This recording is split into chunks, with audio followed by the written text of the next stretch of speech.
आगाज करता हूं सबसे पहले असेंबलियों की तहलील पर। ये प्रोसेस कब तक मुकम्मल हो जाएगा? कल शाम तक पंजाब असेंबली तो डिज़ोल्व हो ही जाएगी, तहलील हो चुकी होगी। खैबर पख्तूनख्वा की एक दो दिन आगे पीछे की बात है, वो भी हो जाएगी। अता तारड़ और राना सनाउल्लाह वहां पर बैठे रहते थे, तो मैं यही पूछ रहा था, सोचता था कि ये क्या सोच के आते हैं और इतने बयानात। शायद उसकी वजह यह थी कि वो पंजाब की सियासी तारीख के ऊपर नजर दौड़ा रहे थे, लेकिन लोगों को ये नहीं समझ में आ रहा है कि ये पाकिस्तान बदल गया है। अब फैक्ट्रियां बंद होनी शुरू हो गई हैं, कारोबार बंद होने शुरू हो गए हैं, क्योंकि मसनूई तौर पे रुपए को होल्ड करने के लिए डॉलर ये इसाक डार साहब ने बाहर अदायगियां जो जा रही थी उनको रोक दिया है। मुस्तफ़ा कमाल जो है उनकी जो पार्टी को जो लॉन्च किया गया था, वो क्या सब कराची में किसी को नहीं पता कि किस तरीके से एस्टैब्लिशमेंट ने लॉन्च करवाया, किस तरीके से सारी प्रोजेक्शन हुई, फंडिंग आई। लोग सवाल पूछ रहे, मैंने भी ट्वीट करके पूछा था कि शादी मर्जी की है या जबरी है? चेहरों से तो जबरी नजर आती है। सब्सक्राइब करें और बेल दबाएं ताकि कोई खबर रह न जाए।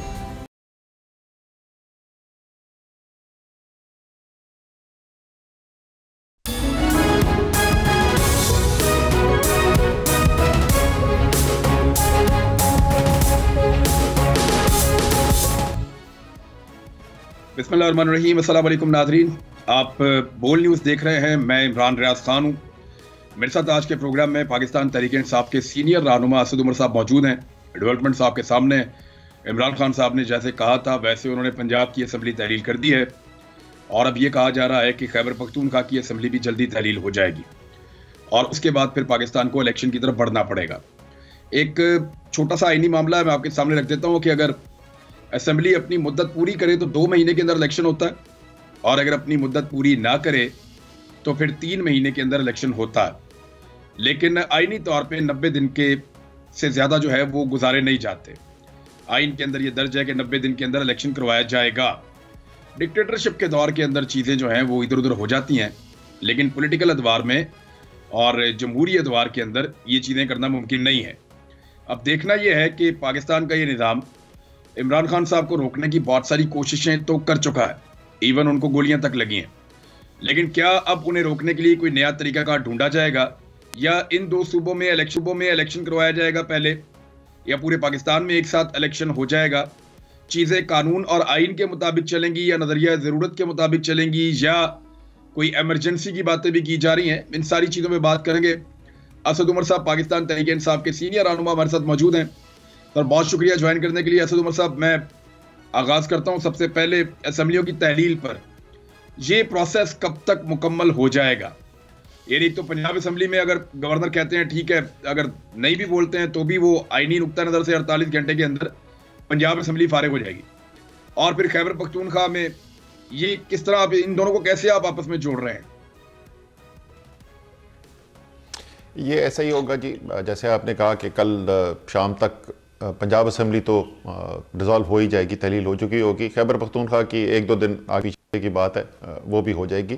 तो तकरीबन एक ही वक्त के ऊपर असेंबलियाँ तहलील होंगी और जो आइन के अंदर लिखा हुआ, जैसे आप कह रहे थे कि 90 दिन के अंदर अंदर इंतखाबात कराने हैं, तो ये भी मुमकिन है कि इलेक्शन कमीशन जो है वो दोनों सूबों की एक ही तारीख का ऐलान कर दे, क्योंकि ज़रूरी नहीं 90 दिन पूरे हों, 88 दिन में भी हो सकता है, उससे कम में भी हो सकते हैं। जो शेड्यूल होता है इलेक्शन का वो तकरीबन 6 हफ्ते का होता है।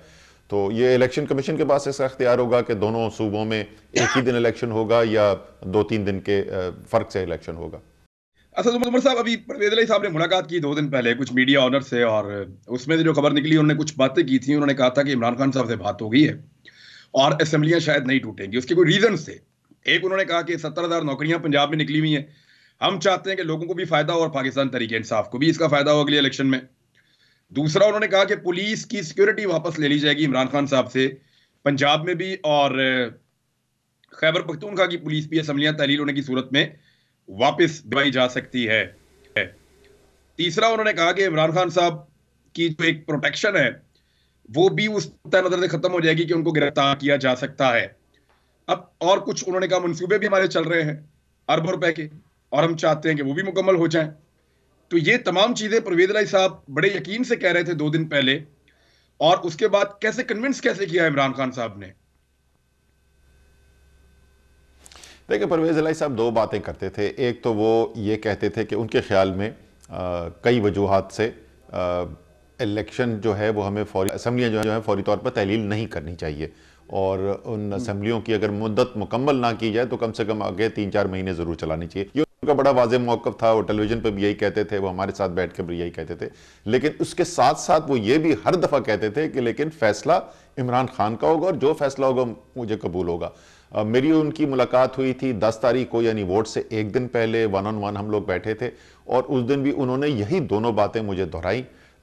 फिर उसके बाद जिस वक्त हमारे नंबर्स पूरे हो गए, क्योंकि हम पहले ऐलान नहीं करना चाहते थे, आपको पता है हमें किस किस्म के खतरात थे, तो हमने ज़रा सा सरप्राइज़ देने के लिए उसका ऐलान नहीं किया था बाकायदा जिसका नंबर पूरे हो गए। मेरी बात हुई भी थी कि फिर परवेज़ इलाही साहब जो है उनको बुला लेंगे वहाँ पे।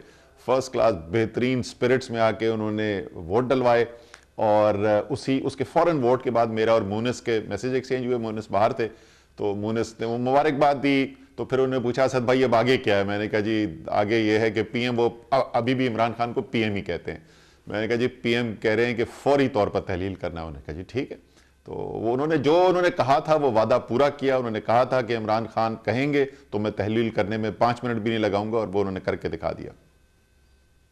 असद उमर साहब, इतनी कन्विक्शन के साथ राणा सनाउल्लाह साहब कैसे आ गए लाहौर में? देखें, वो उनका यकीन इतना ज्यादा था, और मुझे ऐसा लगता है कि शायद आप लोगों ने भी बड़ा किरदार अदा किया उनको यकीन दिलाने में कि जी हमारे पास वाकई नंबर पूरे नहीं है। तो ये इतने यकीन के साथ वो आ गए, और एस्टेब्लिशमेंट के इमरान खान साहब ने कहा कि उनके लोगों को फोन भी आए हैं, दबाव भी डाला गया है। तो एस्टेब्लिशमेंट के दबाव को कैसे मैनेज कर सकती है कोई पॉलिटिकल पार्टी पाकिस्तान में? अच्छा, मेरे ख्याल में उनके साथ मैं भी पूछता था कि ये 3 दिन से आए बैठे हैं और उनको दाद देनी पड़ेगी। वो पूरे 6 घंटे लगे, 6 घंटे, 8 घंटे लगे, 8 घंटे अता तारड़ और राना सनाउल्लाह वहां पर बैठे रहते थे। तो मैं यही पूछ रहा था, सोचता था कि ये क्या सोच के आते हैं और इतने बयानात। शायद उसकी वजह यह थी कि वो पंजाब की सियासी तारीख के ऊपर नजर दौड़ा रहे थे, और पंजाब की अगर आप सियासी तारीख देखें तो एक फोन कॉल काफी होती है इमरान, लोगों से फैसला करवाने के लिए। फोन कॉल तो करवा ली लेकिन थी। इन लोगों को समझ नहीं आई है कि जी फोन कॉलें बड़ी अलहमदी फोन कॉलें आई, बहुत सारे लोगों के फोन कॉल्स आई, लेकिन लोगों को ये नहीं समझ में आ रहा है कि ये पाकिस्तान बदल गया है। और इस वक्त की सूरत हाल ये है, वो फोन कॉल पे बात क्यों मानते थे? वो फोन कॉल पे बात इसलिए मानते थे कि अमूमी तौर पर यह समझा जाता था, तासुर यह था कि आपको अगर मदद हासिल होगी इस्टेब्लिशमेंट की तो आपके लिए इलेक्शन जीतना आसान है, और इलेक्शन जीत भी जाएंगे तो उसके बाद भी आपका ख्याल रखा जाएगा। इस वक्त इलेक्शन जीतने का बेहतरीन तरीका पंजाब के अंदर बाकी पाकिस्तान की तरह इमरान खान का टिकट है। तो इस वक्त जो इलेक्शन जो इसने लड़ना चाहता है, जो सियासी मैदान में रहना चाहता है, उसके लिए इमरान खान से ज़्यादा बड़ी सियासी कुव्वत कोई नहीं है। और इसलिए लोग टेलीफोन कॉल के ऊपर बहुत अच्छे तरीके से बात भी कर रहे हैं, उनकी फ़ोन कॉल का शुक्रिया भी अदा कर रहे हैं, लेकिन बात मान वो इमरान खान की रहे। आपने एक ट्वीट किया, मैं चाहता हूं वो ट्वीट मैं आपको जरा पढ़ के सुना दूं, फिर आप जरा उस पर तबसरा कर दें कि एक्चुअली आप किसको क्या कह रहे हैं। आपने कहा आपको समझ नहीं आ रही कि जिस पर आप घोड़ा समझकर सवारी कर रहे हैं वो असल में एक खोता है, यानी गधा है।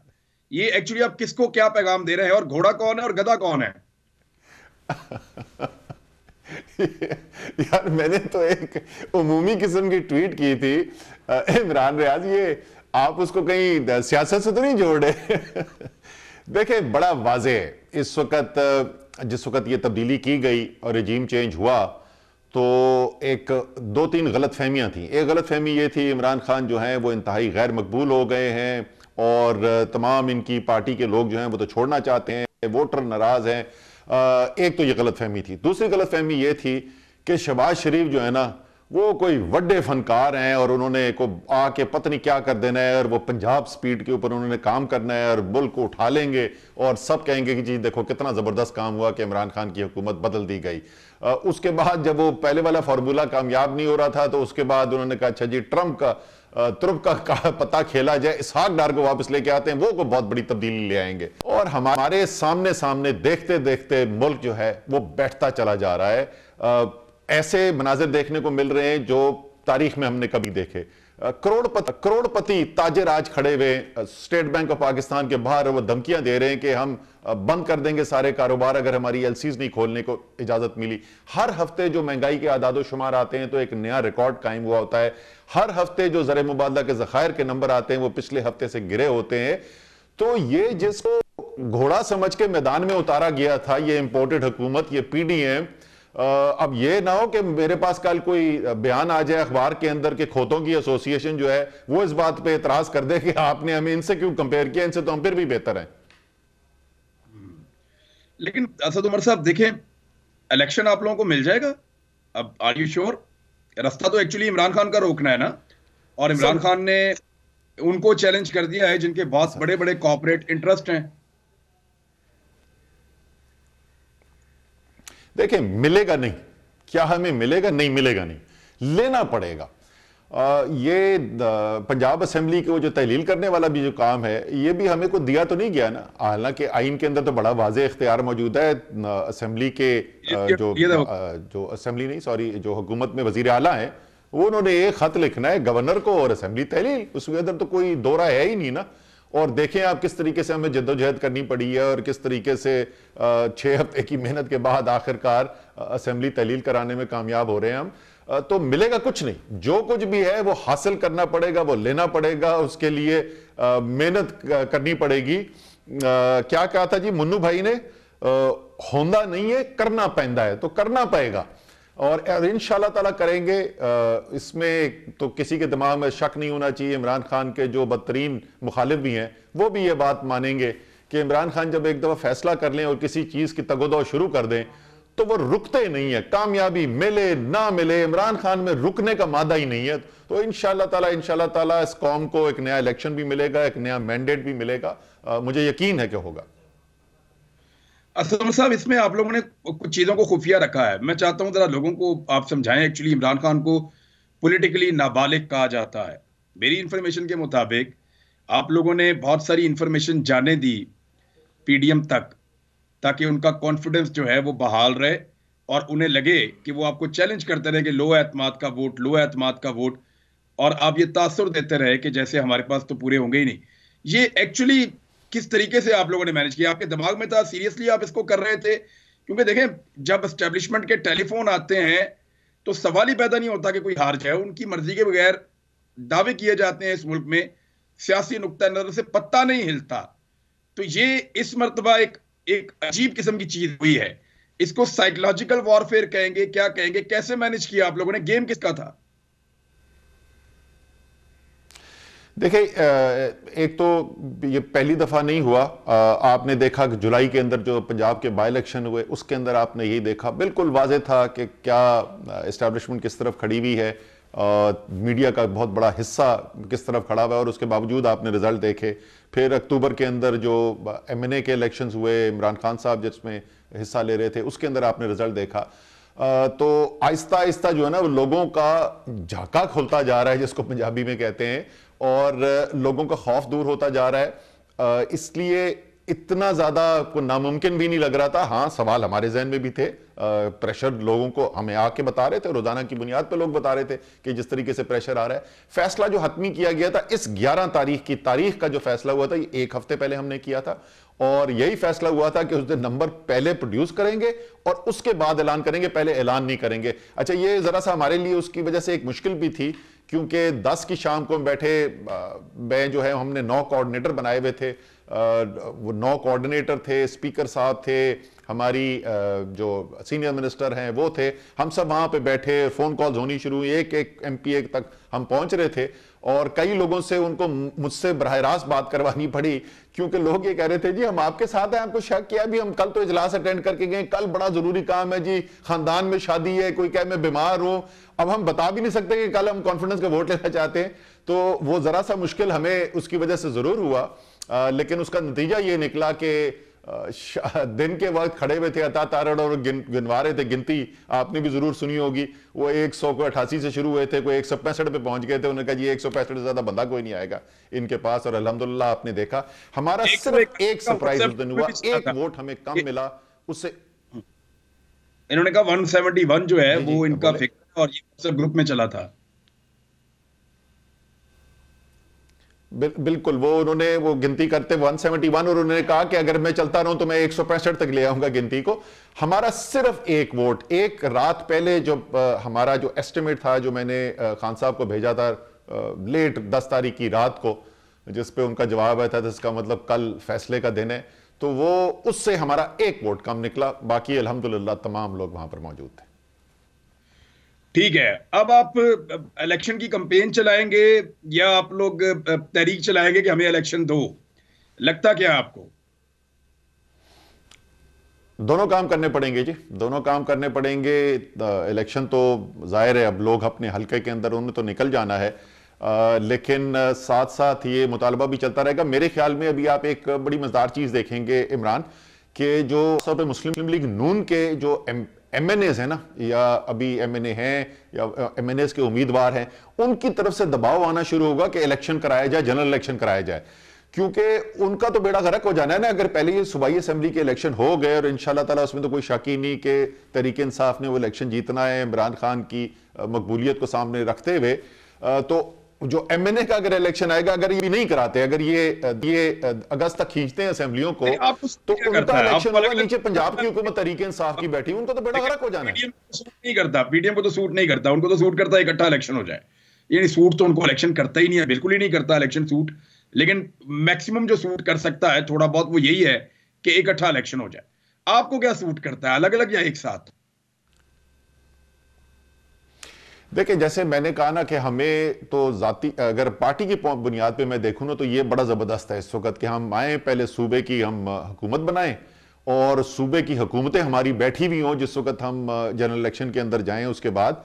लेकिन एक एक दिन जो गुजर रहा है ना इमरान, उससे जो मुल्क की तबाही आ रही है और जिस खाई के अंदर मुल्क गिरता चला जा रहा है, अगला वजीर आजम तो इमरान खान ने पढ़ना है ना, बनना है।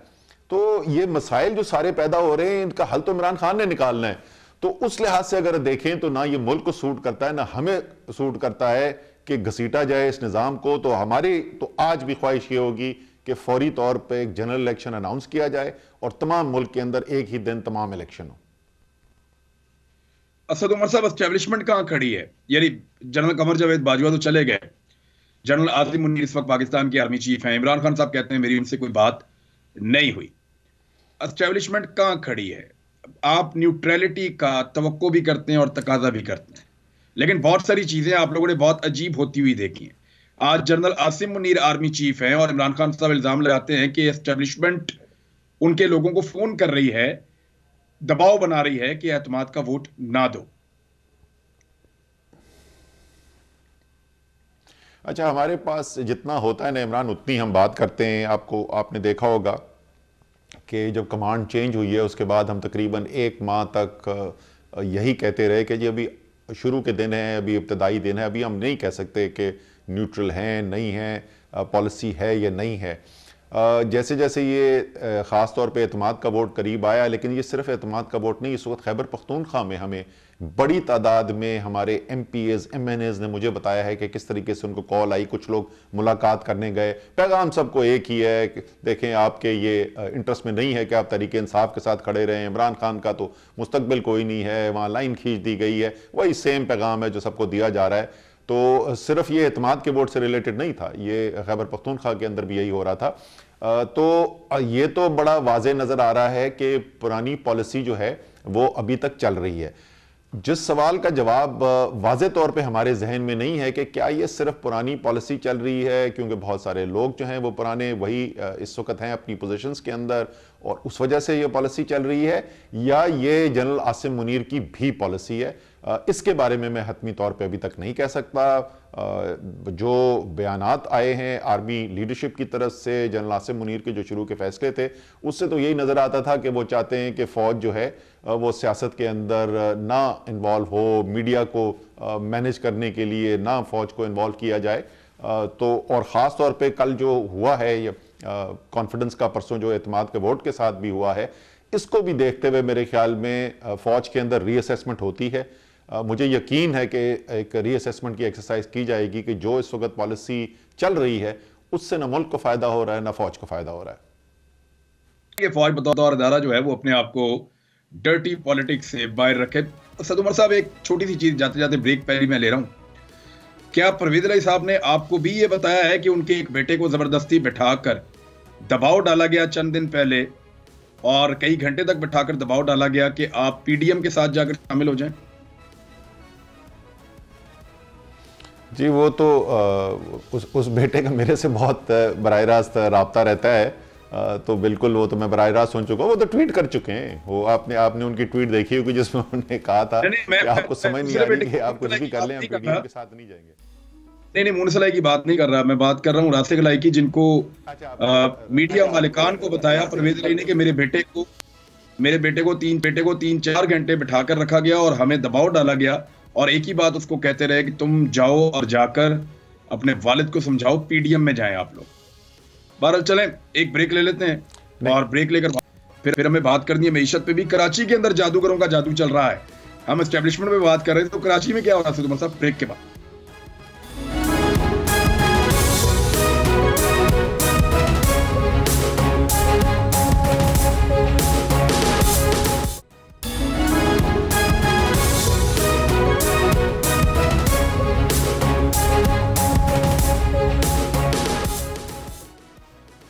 वेलकम बैक नाजरीन।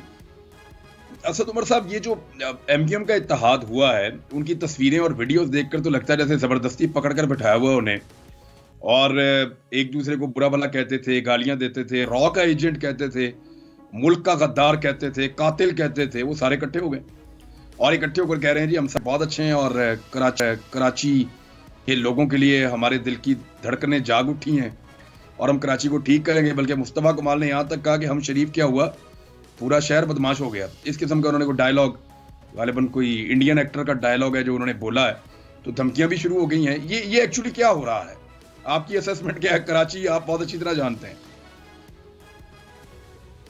तो देखिए, कराची की क्या असेसमेंट है। मुस्तफ़ा कमाल जो है उनकी जो पार्टी को जो लॉन्च किया गया था, वो क्या सब कराची में किसी को नहीं पता कि किस तरीके से इस्टेब्लिशमेंट ने लॉन्च करवाया, किस तरीके से सारी प्रोजेक्शन हुई, फंडिंग आई। वही मुस्तफ़ा कमाल और क्या क्या बातें उन्होंने नहीं की इस एमक्यूएम के बारे में, वो अगर साथ बैठे में, तो जाहिर है लोग तो फिर यही समझेंगे ना कि कोई बिल्कुल ऐसे। और इसलिए लोग सवाल पूछ रहे, मैंने भी ट्वीट करके पूछा था कि शादी मर्जी की है या जबरी है, चेहरों से तो जबरी नजर आती है। सो लोगों को फिर वही ग्राउंड के ऊपर, और ये कितनी अफसोस की बात है कि जो भी चीज़ हो, मुल्क में अवाम अगर इस्टेब्लिशमेंट को शक की निगाह से देखना शुरू कर दें जहाँ तक उनका सियासी किरदार हो, तो ये कितनी ख़तरनाक चीज़ है मुल्क के लिए भी, फ़ौज के लिए भी। पाकिस्तान एक मुश्किल इलाके में, एक मुश्किल जोग्राफिए में रहता है। पाकिस्तान के दुश्मनों की कमी कोई नहीं है। एक मजबूत ताकतवर फ़ौज जिसका अपनी अवाम के साथ एक मोहब्बत का, एक सच्चाई का रिश्ता हो, इंतहाई ख़तरनाक है कि ऐसी सूरत हाल पैदा हो जाए जहाँ हर चीज़ को शक की निगाह से देखा जा रहा हो। लेकिन कुछ हो रहा है जिसकी वजह से लोगों के दिमाग में शक पैदा हो रहा है। तो कराची में तो लोगों का इस वक्त मानना यही है कि ये बैठे नहीं हैं, बिठाया गया है। इससे फर्क क्या पड़ेगा असद उमर साहब, और क्यों बिठाया गया, आपको क्या लगता है? कोई फर्क नहीं पड़ेगा जी, कोई फर्क नहीं पड़ेगा। वोट कराची के अंदर इस वक्त इमरान खान का है, वो 1 हो या 3 हो।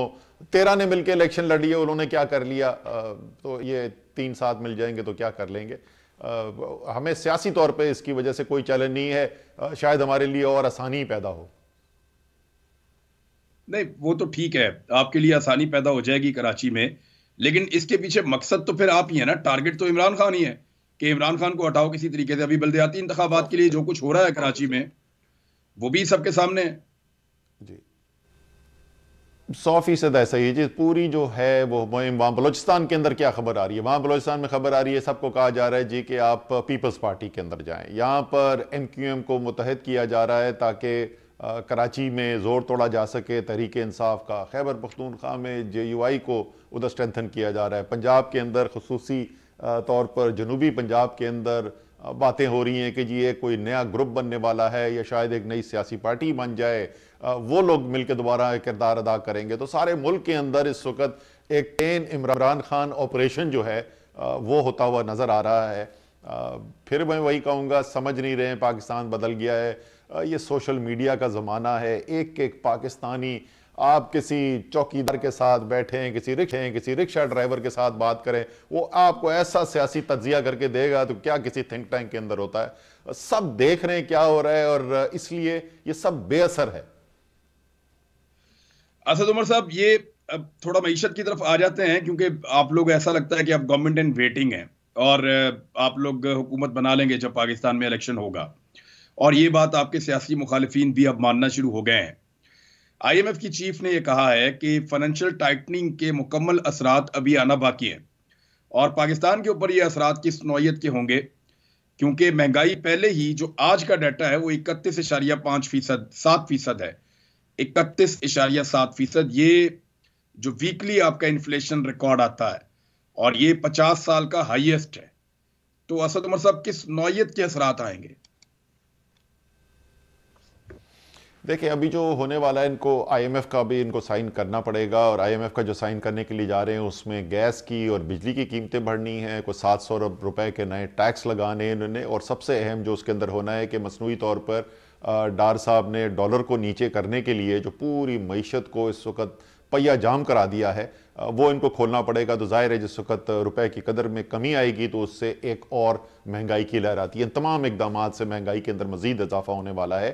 साथ साथ जैसे मैंने कहा कि डार साहब ने जिस तरीके से पिछले 2-3 माह के अंदर एक्शंस लिए हैं, तो उस महंगाई के साथ साथ उन्होंने एक बेरोजगारी के तूफान को भी खड़ा कर दिया है। जब भी इमरान खान साहब वजीर आज़म बनेंगे इंशाल्लाह ताला, अब तो सिर्फ इसी सवाल सिर्फ इतना है कि किस महीने में 2023 के वो बनते हैं वजीर आज़म, उनके सामने एक बहुत बड़ा पहाड़ होगा, एक बहुत बहुत मुश्किल वक्त होगा। और मेरी ज़ाती राय ये है, जो मैं उनसे पिछले हफ्ते में उनके साथ बैठा हुआ था तो उनको ये कह रहा था कि आप जहनी तौर पर तैयार हो जाएं, और आपको कौम को भी तैयार करना पड़ेगा कि जितनी बड़ी खाई में, जितनी गहरी खाई में गिरा दिया मईशत को, तो आपको कम से कम मेरे अंदाजे के मुताबिक 2 साल लगेंगे दोबारा पूरे तरीके से पैरों पे खड़ा करने के लिए मईशत को। असद उमर साहब, आप की अगर हुकूमत हो पाकिस्तान में, तो आप इस वक्त क्या करेंगे? आप दोबारा आईएमएफ के पास जाएंगे या डिफॉल्ट होना पसंद करेंगे? यानी पसंद तो कोई भी नहीं करता, लेकिन सिचुएशन तो आपके सामने है ना, जितना फंस गया है पाकिस्तान, जिस जगह पे पाकिस्तान धंस गया है, वहां से डिफॉल्ट होकर जान छुड़ाना चाहिए या दोबारा आईएमएफ के पास डिफिकल्ट तरीन जो पैकेजेस हैं उनके लिए जाना चाहिए? देखें, आईएमएफ का आप एग्रीमेंट तो आपको साइन करना पड़ेगा, लेकिन सिर्फ आईएमएफ के एग्रीमेंट साइन करने से, जैसे मैंने कहा ना, इतनी गहरी खाई में अब आप गिरा दिया है इन्होंने कि यहाँ से आप निकल नहीं सकेंगे। आप अपने कर्ज़ों की अदायगी अब नहीं कर सकेंगे, और 2 ऑप्शंस हैं आपके पास। या तो ये है कि आप डिफ़ॉल्ट कर जाएं और एक अनस्ट्रक्चर्ड तरीके से, एक गैर मरबूत तरीके से आप फोर्स करें जिन्होंने आपको कर्जे दिए हुए हैं कि उनके वो फिर बैठ के आपके साथ कोई मामला तय करें, जिसमें बहुत ही भारी आपको कीमत अदा करनी पड़ेगी। दूसरा ऑप्शन ये है कि आईएमएफ के साथ बैठें, आईएमएफ के ज़रिए दूसरे पाकिस्तान में जिन्होंने ममालिक ने, जिन इदारों ने कर्जे दिए हुए हैं, उनके साथ बैठ के कोई एक नया प्रोग्राम, एक रिस्ट्रक्चर्ड हमारा डेट प्रोफाइल की जाए, और उसकी बुनियाद के ऊपर ज़ाहिर है वो शराइत भी सख्त होंगी, ये भी जहन में रखना चाहिए। लेकिन जहाँ पर हम मौजूद हैं तो ये रास्ता जो है, जो सख्ती का रास्ता है, वो फिर भी बेहतर है, क्योंकि कोई जगह ही नहीं छोड़ी, कोई गुंजाइश ही नहीं छोड़ी। इस वक्त 4.3 अरब डॉलर पे तो इस वक्त रिजर्व ले आए हैं, जिसमें से अपनी दोस्त ममालिक के रिजर्व डिपॉजिट जो है उसको भी हम खा चुके हैं। वो 6 अरब डॉलर के तो वो डिपॉजिट थे। तो यहां से अब आपको निकलने के लिए ये कड़वी गोली जो है ना वो खानी पड़ेगी। नहीं तो असद उमर साहब, कुछ खबरें तो आ रही हैं ना, देखें जो फार्मूला आप कह रहे हैं, ये दोस्त ममालिक से भी मिल रहे हैं, आर्मी चीफ भी गए हुए हैं, सऊदी अरब को बीच में डाल रहे हैं, चाइना को डाल रहे हैं, यूएई को डाल रहे हैं, बाकी मुल्कों से बातचीत हो रही है, साथ में आईएमएफ को भी एंगेज कर रहे हैं। फार्मूला तो वही है, लेकिन डार साहब वो फैसले करने को तैयार नहीं है जो आईएमएफ उनको कह रही है। तो ये ऐसा लगता है कि ये हुकूमत सिर्फ इसलिए संजीदा है कि इस डिफॉल्ट को अगले 6 महीने के लिए टाल दे, और 6 महीने के बाद जिसकी भी हुकूमत हो फिर वो जाने और उसका डिफॉल्ट जाने। बिल्कुल ऐसा ही है जी, और यही वो करने की कोशिश कर रहे हैं। नुकसान उसका ये हो रहा है कि महंगाई तो वैसे ही बेतहाशा आ गई थी। जैसे मैंने कहा कि अब फैक्ट्रियां बंद होनी शुरू हो गई हैं, कारोबार बंद होने शुरू हो गए हैं, क्योंकि मसनूई तौर पे रुपए को होल्ड करने के लिए डॉलर ये इसाक डार साहब ने बाहर अदायगियां जो जा रही थी उनको रोक दिया है। तो जो हम कह रहे हैं हम डिफॉल्ट को आगे लेके जाएंगे, वो डिफॉल्ट है सिर्फ बैरूनी कर्जों के ऊपर। बाकी बैरूनी अदायगियां जो हमने करनी है उन पे तो रोजाना डिफॉल्ट हो रहे हैं। इसीलिए तो स्टेट बैंक के बाहर इस वक्त ताजर खड़े हुए, उनकी एलसीज के ऊपर पेमेंट नहीं हो रही है, रॉयल्टीज की पेमेंट नहीं हो रही है, डिविडेंड बाहर नहीं जा सक रहे हैं। तो इस वक्त तो डिफॉल्ट बैरूनी अदायगियों के ऊपर रोजाना की बुनियाद पे हो रहा है, और उसका नतीजा ये हो रहा है कि बाहर जो लोग बैठे हुए हैं वो पाकिस्तान के साथ अब कारोबार करना बंद कर रहे हैं। कल मेरे पास फोन कॉल आई, इस वक्त जर्मनी के अंदर बड़ी एक एग्जीबिशन हो रही है टेक्सटाइल की, वो कह रहे हैं कि हम जिस सब ग्राहक के साथ बैठते हैं वो कहते हैं कि तुम्हारी हुकूमत जो है वो तो तुम्हें पैसे ही नहीं बाहर भेजने देती, तो हम तुमसे कैसे काम करेंगे। सो बिल्कुल दुनिया में एतमाद खत्म कर दिया है, और ये जो एक मुश्किल वक्त था उस मुश्किल वक्त को अपने लिए मोहलिक, बल्कि आप कहना चाहिए कि जानलेवा बना लिया है इस वक्त गलत पॉलिसियों का इस्तेमाल करके। और उसके ऊपर दोहरा जो कत्ल है वो ये है कि जहां पे सियासी इंतशार यहां पे इतनी बुरी तरीके से फैला हुआ हो, हुक्मरान खानदान जो है वो सारा मुल्क भाग के यूरोप में बैठा हुआ हो, पीछे सियासी इंतशार है, वो कैसे मईशत ठीक हो सकती है, कैसे कोई फैसले आपके ठीक हो सकते हैं। नहीं, वैसे हुक्मरान खानदान जो है वो मियां नवाज शरीफ, मरियम नवाज, अब इनको वापस तो आना पड़ेगा ना। असद उमर साहब इलेक्शन का मौसम है, और अब मियां साहब के मेरे ख्याल में जो प्लेटलेट्स के मामलात हैं या जो उनकी सेहत के हैं वो अब बेहतर हो रहे हैं। उनकी बेटी भी उनके पास गई हैं, उनकी भी सर्जरी हो गई है, और वो उन्होंने एक दो मुल्कों में ट्रेवल भी कर लिया है नवाज शरीफ ने। तो उनको अब पाकिस्तान में आने में तो प्रॉब्लम नहीं है, क्योंकि अब आपकी यहाँ हुकूमत नहीं है पंजाब में, तो उनको जेल तो आप नहीं भेज सकेंगे। तो मियां साहब वापस आते हैं तो आप क्या मुतालबा करेंगे उनको गिरफ्तार किया जाए, या ठीक है वो आए और आके अपनी कैंपेन करें? देखिए, दो मुख्तलिफ बातें। एक तो जाहिर है जो कानून है वो कानून का अमल दरामद तो होना चाहिए, सबके ऊपर होना चाहिए, और अगर मियां साहब हैं तो उनके ऊपर भी कानून का अमल दरामद होना चाहिए। वो आप याद रखें कि किसी केस के अंदर ज़ेरे समात नहीं थे, उनके खिलाफ कन्विक्शन हो चुकी थी और वो जेल के अंदर मौजूद थे, उसके बाद वहां पर गए थे। तो उनके कानून के मुताबिक तो बिल्कुल वाज़ेह है कि उनके साथ क्या होना चाहिए। लेकिन अगर आप मुझसे सियासी तौर पे बोलेंगे तो मैं ये पहले भी बोल चुका हूं, यार खुदा का वास्ता ले आओ मियां साहब को। ये जो है ना, जो एक भरम रह गया है उनका कि वो पता नहीं नवाज शरीफ आ जाएगा तो क्या हो जाएगा, जरा इमरान खान के सामने जरा निकालें तो इलेक्शन कैंपेन के अंदर आपको लग पता जाएगा। इस वक्त इमरान खान का कोई पाकिस्तान में मुकाबला कर नहीं सकता बशमूल नवाज शरीफ के। तो अपनी कोई बची खुची साख अगर कोई बची है उसको रखना चाहते तो मियां साहब लंदन ही बैठे तो बेहतर है। असद उमर साहब, सिक्योरिटी प्लान क्या है इमरान खान साहब के लिए? देखें, ये आप लोग जानते हैं कि अब अगर इमरान खान साहब को रास्ते से हटाने का कोई आखिरी ऑप्शन बचा है, क्योंकि पब्लिक तो नहीं मान रही। आपने ऑडियो सुना के उन्होंने देख ली, वीडियोस निकाल कर देख ली, नायल करके दहशतगर्दी के पर्चे, खौफ फैला के, लोगों को मार के, उठा के, नंगा करके, करंट लगा के, सब कुछ करके देख लिया। अब पाकिस्तानी मान नहीं रहे। अब मैक्सिमम जो आखिर में जाके कुछ किया जा सकता है तो वो यही है कि ऑप्शन ही खत्म कर दी जाए। जैसे इमरान खान साहब पे पहले भी गोलियां चलाई गई हैं। इलेक्शन कैंपेन में उनको बहुत ज्यादा बाहर निकलना पड़ेगा। आपकी पार्टी के बड़े सीरियस कंसर्न होंगे इस बारे में कि हमने अपने लीडर को महफूज कैसे रखना है। इस पे क्या प्लान है? बिल्कुल सही कह रहे हैं सर, और मुझे तो कोई शक नहीं है कि जो पहले ख़तरा था इमरान खान की जान को उससे भी ज़्यादा बढ़ गया है।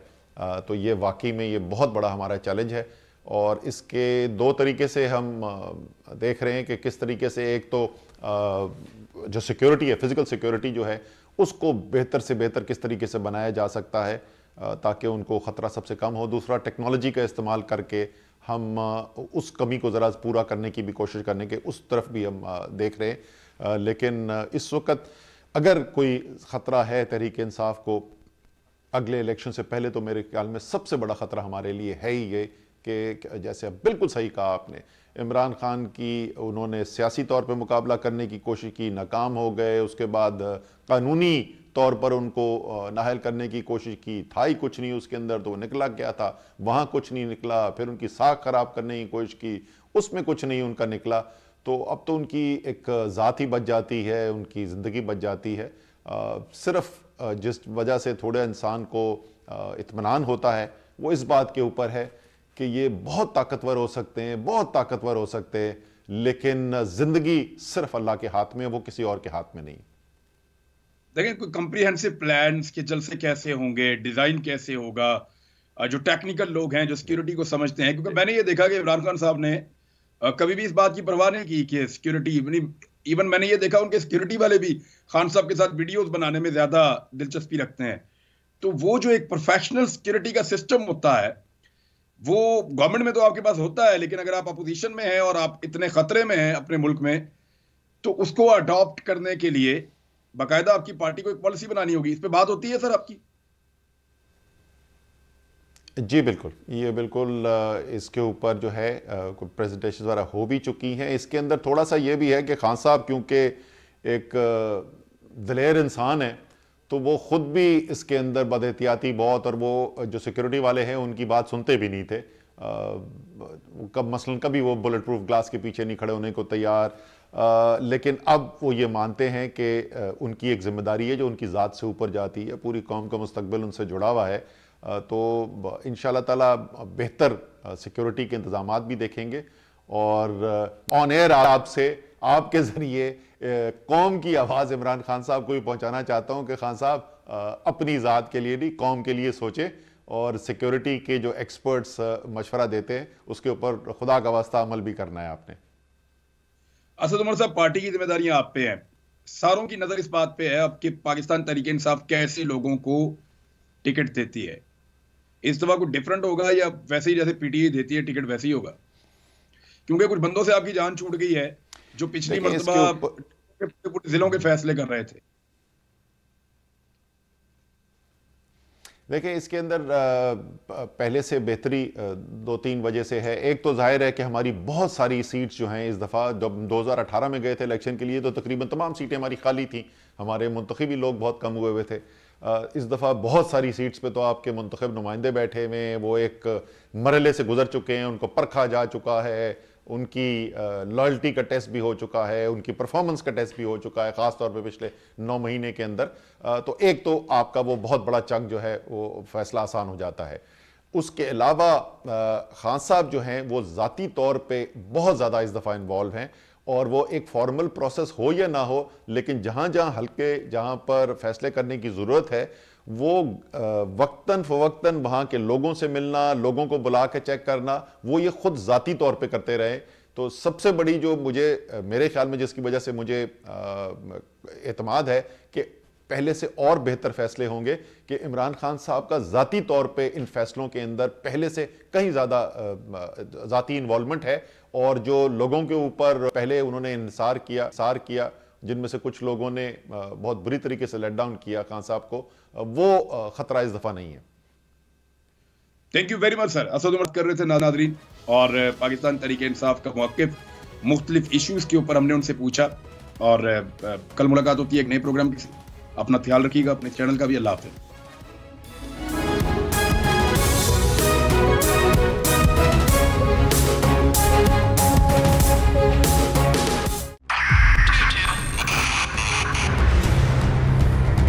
बहुत सारे तोहफे भी देखे गया पाकिस्तान की आवाम को। पाकिस्तान की आवाम को एक तोहफा ये दिया कि आवाम को पता चल गया कि पाकिस्तान का मीडिया क्या है। साल 2022 में सबसे ज्यादा देखे जाने वाला चैनल बोल न्यूज रहा नंबर 1। हमने बहुत सारे शोज और ट्रांसमिशंस की, पूरा साल मुसलसल जदोजहद में निकल गया कि ये वोट ऑफ कॉन्फिडेंस के पीछे कौन लोग थे। तोड़े रेटिंग के सभी रिकॉर्ड। सोशल मीडिया पर भी सबसे ज्यादा तेजी से 2.4 बिलियन व्यूज का संगे मील अबूर किया। एंकर्स को भी आवाम में सबसे ज्यादा मकबूलियत मिली, और सोशल मीडिया पर भी बोल रहा सब पर भारी। सब्सक्राइब करें और बेल दबाएं ताकि कोई खबर रह न जाए।